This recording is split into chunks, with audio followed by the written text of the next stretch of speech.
Y ese guy soy yo, con creaciones PEREZ.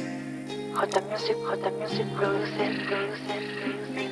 Edward PEREZ de Canda. Desde YouTube Amazonas, Perú. Wangai mati sanos, noche papi ham hồng cô hi gươm sa tì nổ ham na amina na sa vì cả hồ kết hai tu sa tìm yang mơ mất mình na ca hơn tuổi cơ sa thì khi siêu biểu mơ ý mà bù ham na nó chỉ sinh bao chi mà thích xa nó xa hô kì bụt cha bát tôi sẽ tìm yang mơ bằng cả nhà mơ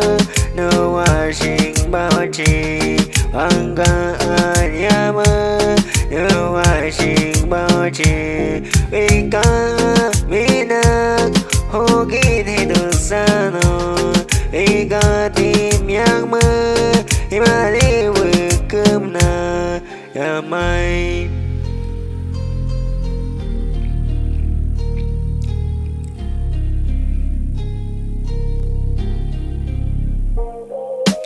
ya mai mà đi ngủ sa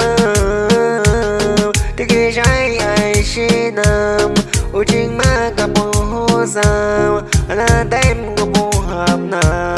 vì cả ta hawa ma bù ham na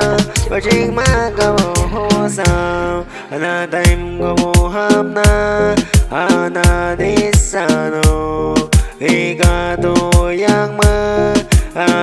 amina và cơ mơ sứ ma iman bù san amina nữa con vì cả tim yang mơ Sekai Studio YouTube Amazonas Peru